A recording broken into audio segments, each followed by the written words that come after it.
Hey, good morning, everybody. Welcome back to Law and Legitimacy. It's Wednesday. Yeah, that's right. Hump day. The bad part of the week is behind us. The long part of the week is ahead. If you're working, if you're like me and you're on vacation, time is just one variable that you consider. It's the sort of thing that interferes with naps and otherwise goofing off. Lots going on in the world today. Mike and I were talking moments ago, and we noticed that our following on Rumble seems to be in the decline, while it seems to be... No. The following on Rumble continues to go up, but the views on Rumble continue to decline. So if anybody from Rumble is ever watching this, please explain to us how that happens. Yeah, I don't know that I care ultimately about one particular purveyor. Obviously, we think we should be at the top of everybody's viewing and listening list. Somebody at Rumble doesn't. So if you're shadow banning us or otherwise thinking you're going to cramp our style, get with the program. We're here to stay, and you would be smart to play. But that's life. Hey, so interesting story today about something involving Target. Target's been filed, or a lawsuit has been filed against Target, basically claiming that it's breaching its fiduciary duty or its duty of trust to shareholders in the way it manages its company. And it sheds an interesting window on this notion of shareholder or stakeholder capitalism versus the rights of shareholders, and an interesting perspective on the struggle for the soul, not just of American business, but of America itself. Mike, tell us about the lawsuit. And, I got to be honest with you. I don't know a whole lot about America First, the organization that filed the suit. I've seen a little bit about America First Legal in the press this year in particular. But if you recall, Norm, and I told you this before the stream, we back in June. So if any of our viewers, listeners from mid-June, I believe our stream would have been June. If any of you can remember things that were more than 3 days ago, give us a call. Tell us what your tip is. But anyhow, go ahead, Mike. I think it would have been June 16th or thereabout. But we covered a letter that was issued, a joint letter issued by 15 states attorneys general to the CEO of Target, and led by the Massachusetts State Attorney General, in which these attorneys general were persuading Target not, to fight hate in all its forms and to hold the line with respect to these LGBTQIA plus policies, etc. And at the time, you and I felt a little concerned about the tone and inflection of that letter coming from various states attorneys generals to a publicly traded company like Target. Well, yesterday it was announced by legal that there is now a shareholder lawsuit active against the publicly traded company Target Corporation.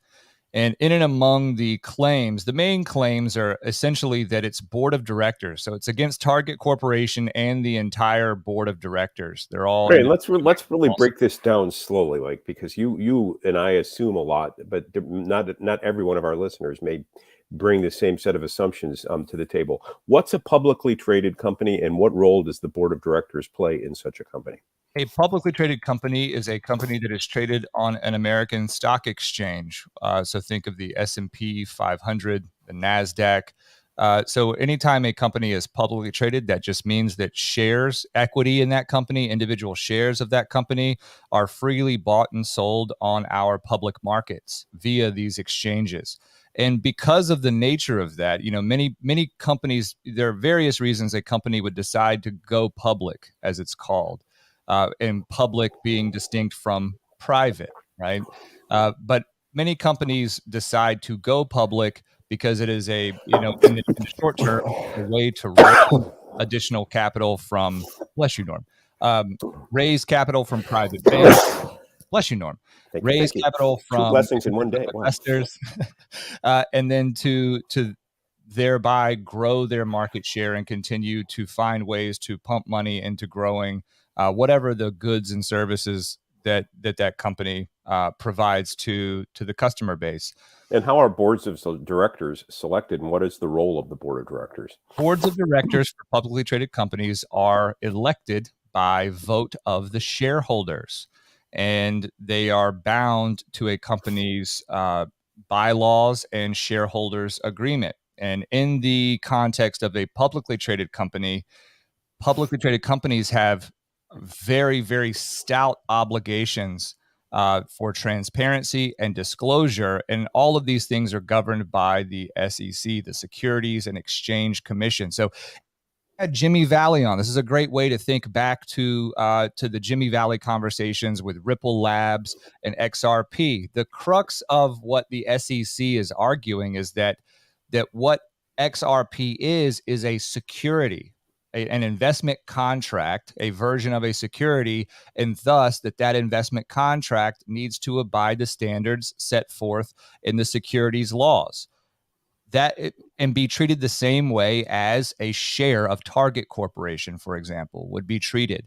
So subject to annual filings and disclosures, quarterly filings and disclosures, proxy statements, 8Ks, like we talked about yesterday. What's a proxy statement? A proxy statement is a statement that talks about the full balance of what's going on in the company. So it's basically, if we have any small business owners that we are fortunate enough to have as viewers, you know that every month or every couple of weeks you are reviewing your profit and loss statements, your balance sheets. You're taking a look at the coming seasons and making reasonable forecasts as to what products and inventory you need to buy.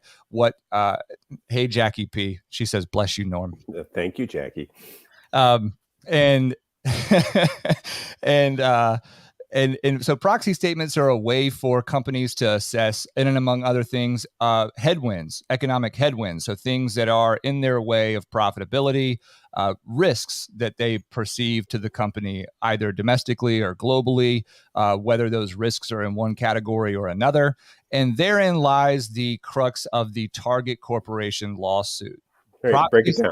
What did they get sued for? So they got sued for violations of certain aspects of the securities laws, and I don't want to go too deep on those, but by and large, the shareholder that has brought the lawsuit, Norm, is alleging that Target, in its proxy statements, analyzed certain risk. It said to its shareholders, we see risk in these various categories, and we as a board of directors and we as a company are taking the appropriate steps to manage that risk appropriately to guard the pecuniary interests of our shareholders, to guard the risk of our shareholders' pocketbooks, because we're here to act in the best interests of those shareholders, to deliver shareholders back the value on their investments. So what's the risk they were?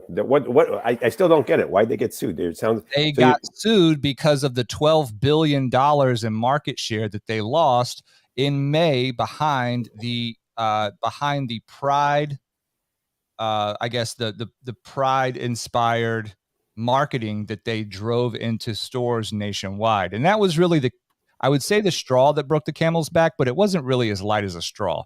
But metaphorically speaking, the lawsuit lists a number of back to 2014 when the current CEO was appointed to that position, the policies that were implemented, what Target did in response to things, for example, as North Carolina's bathroom bill. Remember in 2016 when the NBA All-Star game was pulled out of the city of Charlotte because North Carolina passed that bathroom bill saying that people needed to go to the bathroom that corresponded to their biological sex. Target took a very public stance and then lost millions of dollars and was forced as a policy because they weren't going to abide sort of just, that thing to install more bathrooms in all of their stores. So bring it all the way forward. The backlash to the policy that they put into place with Pride, using that certain artist that was renowned to be very satanic, making products for kids that, allowed for certain tucking. And what the lawsuit says is that Target as a corporation, by and through its proxy statements to shareholders, said that it acknowledged the risk of these ESG, these environmental, social, and governance policies, and these diversity, equity, and inclusion policies that it was implementing, that it acknowledged the risk inherent in those policies, and that it had taken appropriate steps to mitigate that risk to guard the pecuniary interests of shareholders. What this lawsuit is saying is that Target lied, that the only risk that it actually assessed was not implementing those policies. And instead of actually guarding the shareholders, it took a stance to guard stakeholders. That's why I put stakeholder capitalism here on the screen.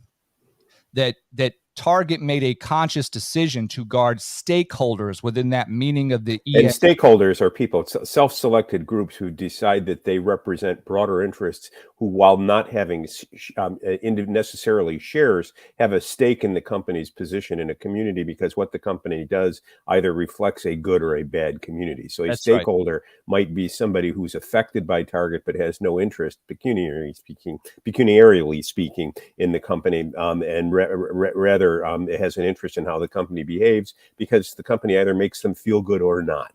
And so the shareholders have said, look, your obligation is to us, not to people who want to dress up in a multicolored rainbow and tap dance on the street. That's right. And recall that the WEF, the World Economic Forum, this use in Klaus Schwab, the use of the phrase stakeholder capitalism is front and center in this push for ESG around the globe. Mm-hmm. And I actually had an opportunity, because I was in the car quite a bit yesterday, Norm, I think I told you, to listen to Patrick Bet-David on the Joe Rogan podcast. And one interesting statistic that he brought up that I wanted to talk to you about is that he assessed that 88% of the companies on the S&P 500 are owned, the majority of their shares are owned by one of BlackRock, Vanguard, or State Street, all of which are pushing the ESG and DEI policy across the globe, not only in the American markets, but across the globe. So when we hear stakeholder capitalism, we're talking about a very top-down philosophy that says that things like social justice, right? People that are disenfranchised, historically discriminated demographics, these things, they all fall within the purview of what would be a stakeholder, a beneficiary of certain policies. So even though most of those stakeholders don't have a direct financial or pecuniary interest in a publicly traded company like Target, they still should be acknowledged in the policies that these companies are pushing. Now, I think in the abstract, that's right. We've talked about conscious capitalism before. And I think as a hippie I was a young hippie without knowing it, but just really growing up in an environment that I was in, 15, 16, 17, this idea of conscious capitalism or some sort of moral compass where, coming out of the civil rights era, it just seemed obvious that companies should be making decisions that were in the best interest of all customers, all available customers, that kind of thing. We are in a completely different. No, we've gone off the rails. We've gone off the rails. Completely jumped the shark with this stuff. And this lawsuit is actually, I'm happy to see it, because. Where is it pending? What courthouse? I will show you right now. Well, let's keep an eye on in the Middle District of Florida, the Fort Myers division. And I'm going to put this on the screen here for all to see. So complaint for violation of sections 10B and 14A of the Securities Exchange Act of 1934 and rules 10B5 and 14A9 promulgated thereunder. So that's just a reference to the Securities and Exchange Act. And again, those proxy statements, like I was saying before, but I definitely we'll stay on top of this. I think this is something that you and I, combine on simply because of that DEI, ESG thing and the sort of legitimacy crisis that we see as a result of those policies. And it raises another larger issue that we will get to sooner or later. And that is, what role does artificial intelligence and its takeover of increasing parts of our productive life and our economy have in the production of DEI? In the DEI ideology. And I will claim that as most of us and more and increasingly all of us are detached from the productive aspects of our lives, that is producing the terms and conditions of our lives, we crave significance still. And rather than finding it in creative activity, we find it in expressive activity and the ridiculous forms of expression that seem to dominate our political life and discourse now. And where does this idea come from? I was at a barbecue up in rural Vermont the other day, and overhearing conversation of people near us. These were farmers, people who worked with their hands and people who were outside all day. And what was so interesting to me was what they discussed. They didn't give it a hoot about politics or about DEI or ESG. They were complaining about the game warden. They were talking about whether there are any dry fields in Vermont. They were talking about things they did with their hands and how they expressed themselves in their interaction with the world. And I thought, wow, what a contrast to an urban dweller now, whose idea of interaction with the world is going to dance on top of a police car and telling New York City police officers to suck their dick, as was the big refrain in the Union Square protests last week. Put these people in the middle of a farmer's field with a shotgun, and they're likely to blow. Well, a dick A dick, a dick is the customary marker of gender. It used to be that if you had one, you were a male. Now, if you got one, you're an endangered species. Hey, but we'll talk more about that another time. Okay, look, buckle your seatbelts. I'm going to make a couple statements now that you will think are a suggestion that I've fallen down some conspiratorial rabbit hole, but I haven't. At least I don't think I have. What would you do if I told you that there was powerful circumstantial evidence that Charles Manson, the leader of the group that killed Sharon Tate and others, so many years ago, almost 50 years ago now, was perhaps part of a CIA mind control study?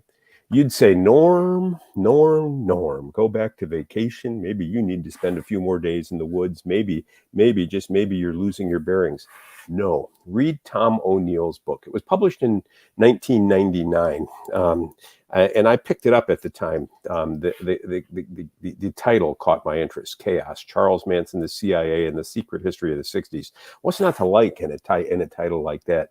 And I started into the book, and it was an intimate sort of dissection of the licentious attitude of Hollywood in the late 60s, as Haight-Ashbury collapsed on itself, and a culture of permissiveness became a culture of excess, and suddenly, Roman Polanski's wife and others were killed, and there were a series of other unsolved murders, and some solved in the greater Los Angeles area, and the nation was transfixed, and suddenly Vincent Bugliosi, from the Los Angeles prosecutor's office, prosecuted the case, got convictions of Manson and some of the women in his tribe, as it were, and then went on to write a book called Helter Skelter, which became a bestseller.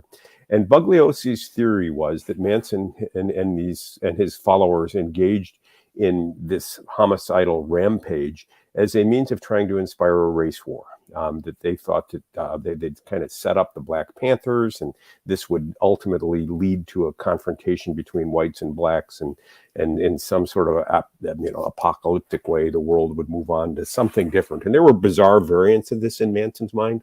He and his tribe were going to live in a pit, in the desert, in the Mojave Desert, I think it was, and survive the apocalypse. And yeah, it's kind of nutty stuff. Tom O'Neill was a reporter who followed the story early on, took a contract with a magazine to write an in-depth piece about it, and ultimately ended up spending 20 or 30 years of his life tracking down all the information he could about Manson and the events that surrounded him in the months and years before the murders. Here are some of the amazing conclusions that he came to. Charles Manson spent at the time of the murders, he had spent about half of his life in prison, and he was out on parole. And parolees, as you may or may, parole is a form of custody in which you're not behind bars, but you're under the supervision of the Bureau of Prisons or the Department of Correction if it's a state facility. And there are terms and conditions on what you can do while out on parole. You can't break the law. You can't use drugs. You can't associate with other felons. A violation of any of these conditions will likely land you in front of a judge and likely land you a return to prison to serve time for the unsuspended portion of your sentence. Charles Manson repeatedly violated probation, and officials in Los Angeles and in the federal system knew about it, and he was repeatedly released immediately. He had his own parole officer. In other words, some officers were assigned hundreds of people. He had one assigned to him.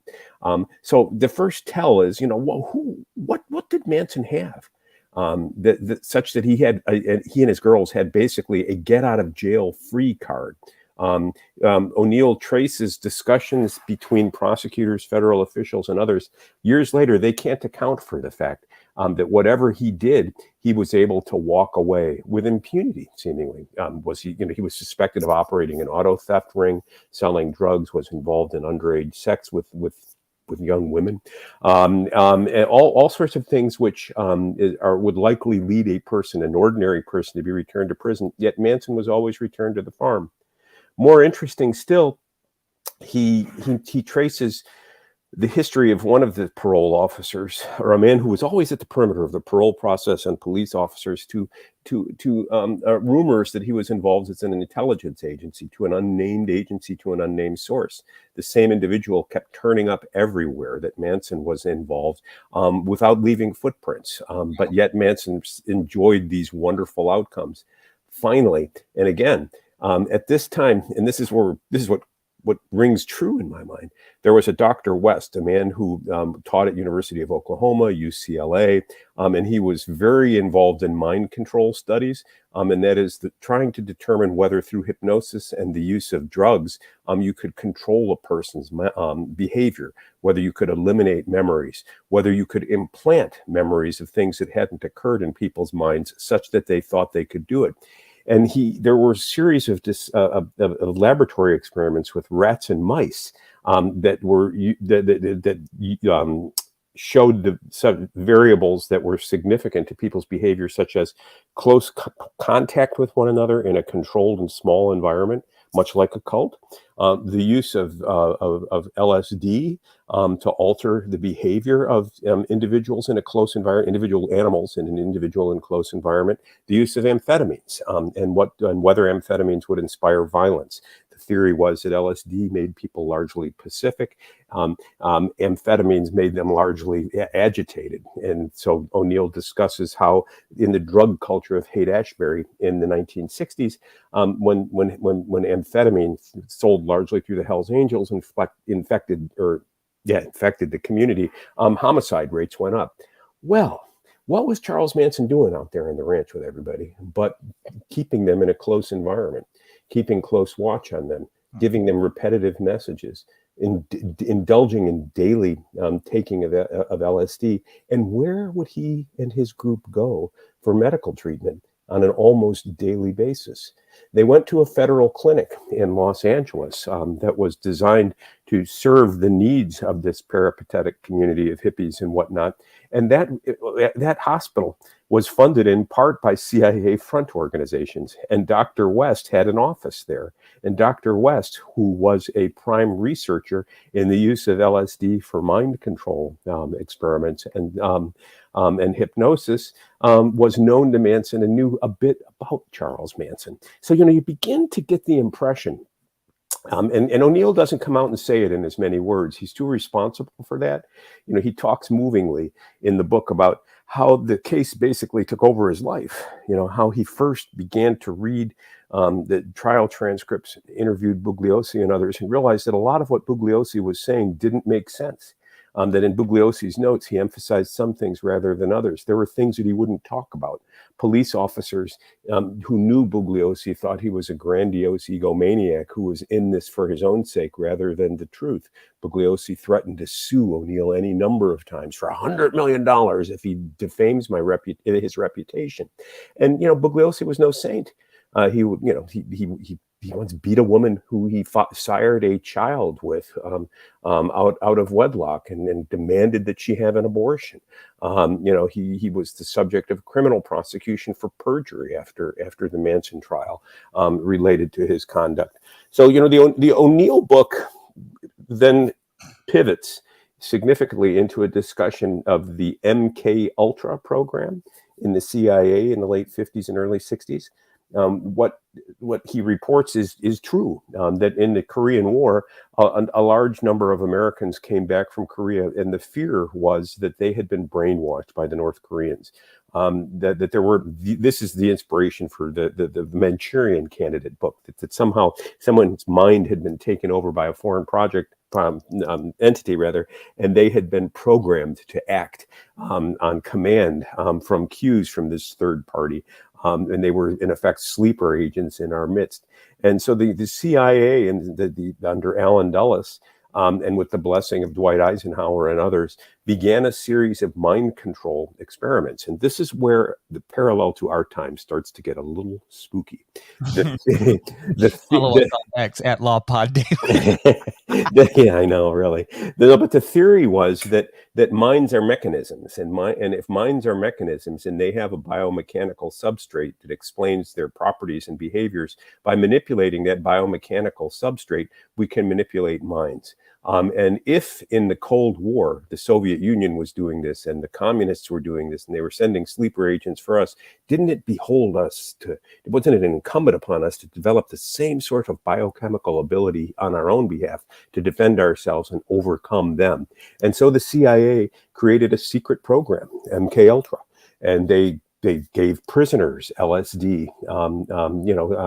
Whitey Bulger, while he was, I believe, in Atlanta, I can't remember, it was either in Atlanta or Kentucky, participated in a CIA LSD experiment. And they administered LSD and used it in vigorous interrogations of people overseas in black sites. And when some of those investigations didn't work out too well, or experiments didn't work out too well, they just killed people and disposed of the body. These allegations were surfaced in the Church Committee. We talked recently about a book on Sidney Gottlieb, the poisoner, as it were, who was responsible for managing these programs for the CIA. And the parallel to our time is that we now have a different conception of the relationship of minds and bodies, and we're not transfixed any longer by biomechanical explanations of the mind. In other words, the promise of psychopharmacological solutions to our problems has evaporated. Deinstitutionalization didn't work. We've got mentally ill people wandering the streets. We don't have the courage to reinstitutionalize them, and we don't have the means to care for them, so they terrorize the rest of us, and we say, thus the price of liberty. But now the model that transfixes us is AI. If minds are nothing but information systems and they can be compressed into digital images that make it possible for them to exist eternally independently of bodies, that gives you the possibility of controlling behavior by controlling the brain, by controlling the substrate. And I can't help but wonder what our intelligence agencies are up to. The prospect of total control is always a tempting thing for government, and it's always a tempting thing for well-meaning people who think they know best how the rest of us should live. So I offer you, for your consideration and recommendation, Chaos, Charles Manson, the CIA, and the Secret History of the 60s, because I think it's a fascinating story about what might have gone wrong in one of the most notorious murders of the last century. And what might have gone wrong is a government experiment might have gone rogue, and the government may have taken affirmative steps to cover its tracks in this rogue experiment, because the rest of us would be outraged if we really knew what happened. O'Neill lays out a powerful circumstantial case that Charles Manson was a darling of federal experimenters experimenting with mind control techniques, and that he had the protection of the CIA and scientists associated with it as they studied the outer limits of what could be accomplished with hypnosis, with group psychology, and with psychopharmacological products. What they discovered was a lot could be accomplished. You could have bloodshed. You could have murder of a woman. You could have people sticking a fork in the pregnant woman's belly and saying it all tastes good.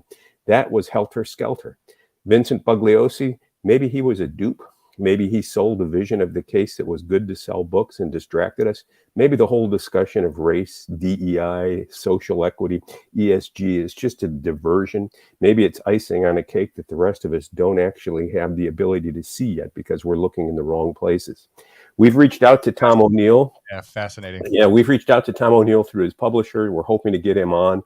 I'm hoping he's got a sequel to this book. It's an amazing book. It's a slow start. He buries the lead. You don't know where he's going till about 200 pages in the book.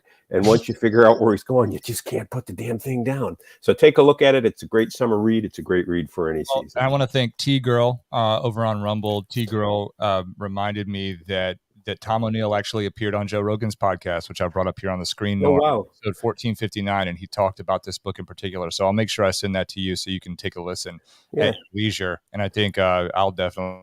But again, I'm not sure if this is one that I probably missed it, but I assume that, we're in the 1600s now, I think. No, we're in over the 2000 mark, maybe. Well, Anyway. I mean, I just have, I can't keep track. I don't know how you do it. I mean, there's so much on podcasting. You're always saying, let's give this a listen, give that a listen. Man, I have a hard enough time listening to you and I in the morning. There's just so much to do, Well, BTL says the Rogan episode, Tom gets into the creating of the book, which I think is probably really fascinating. RMG says kind of like methadone currently, keep them sleepy, addicted, and controlled. And then we have a few people here in the chat who are saying that you need to get Alex Jones on our show to talk about this. But I'll leave that to you, because I'm sure that could go for probably 3 or 4 hours. We could. Hey, I've been reading up on fantasy football, and I know we've been talking about creating an LAL fantasy football league. How many people do we need to make a go of it, Mike? We only need 10. So we've got you and me. We've got a couple of other guys in the chat that are going to manage it for us. So we're up to 4. So the key right now is that we need at least 6 more people who are interested. I typically like playing in 12-team leagues. I think that creates a really nice competitive environment. But if we have to do 2 leagues, we will, just depending on what the interest level is. So if you would like to be a part of Law and Legitimacy, we call it Ball and Legitimacy's fantasy football inaugural season, please email pattispodcast@gmail.com with your interest. We'll figure logistics of how to get people in, what platform to use, and begin communicating that way. But we're about 4 weeks out from that's what I was going to ask. Yeah, okay. The first game of the season. Preseason's going on, so this is great for a startup league. Norm, I think it's great to wait as long as possible to do the draft, right? Because preseason and training camp is wrought with injuries. We don't want people drafting too soon and then losing interest because their main players are out. So the longer we can stem the tide before drafting, the better. It also gives us more time to get organized. We'll get I think a separate X channel kind of put together for some content that'll come from that. So I'm excited. We've got some really good momentum with this. Good. Well, I can't wait to play. I'm looking forward to it. Well, we've talked our way. Sign him up. Okay. What's that? Lori Will says, sign me up. Yeah, good. Are we going to get Pete and Repeat, his ne'er-do-well brother who's off politicking most days with the Pope? I don't know. We should try. We should try to get Pete, but Lawyer Will, we'll get you in. And then In the Cloud says, that's how I feel about Norm and his books. How does he have the time? I don't sleep a lot, That makes 2 of us there. Luttrell says, count me in. I like 12, but 10 may be good for beginners. Well, Send an email, pattispodcast@gmail.com. We'll vet all of that out and begin getting people logged in. But Norm, I know that we had a couple of other things here that we didn't get to. Issue 1 in Ohio. So I guess an August ballot that came back, preserving the status quo for how constitutional amendments are made in Ohio. That's sad that we didn't get to a story about Ohio. I don't really care about Ohio. And then the other thing was what I call political jersey swaps. So there was an article in Politico that was discussing the change in party affiliation from Republican that we're seeing grow in 2023. And one of the names on that list was, of course, Tricia Cotham from Mecklenburg County here in North Carolina. So perhaps we can maybe save one of those stories for tomorrow. And then we'll be back here every day, 8 a.m. Eastern time, Monday through Friday. I know you got some following the travails of the United States of America versus Donald Trump, where there may be a gag order by week's end. Let's see, How likely, on a scale of 1 to 10, just as we roll out here, how likely is it that Trump is put under a gag order? 1 being most likely, 10 not at all. I'd say there's probably the other way. 10 most likely. Okay, 7. I'd say there's a 7 chance that the judge will impose a limit on what he can do, what Trump himself can do with evidence disclosed to him by his lawyer. That's what I think that's how I think the order will take place. She won't gag Trump. She won't say you cannot speak about your case, but she will say you cannot talk about particular pieces of evidence shown to you as part of discovery in this case. And that in and of itself will yield a challenge.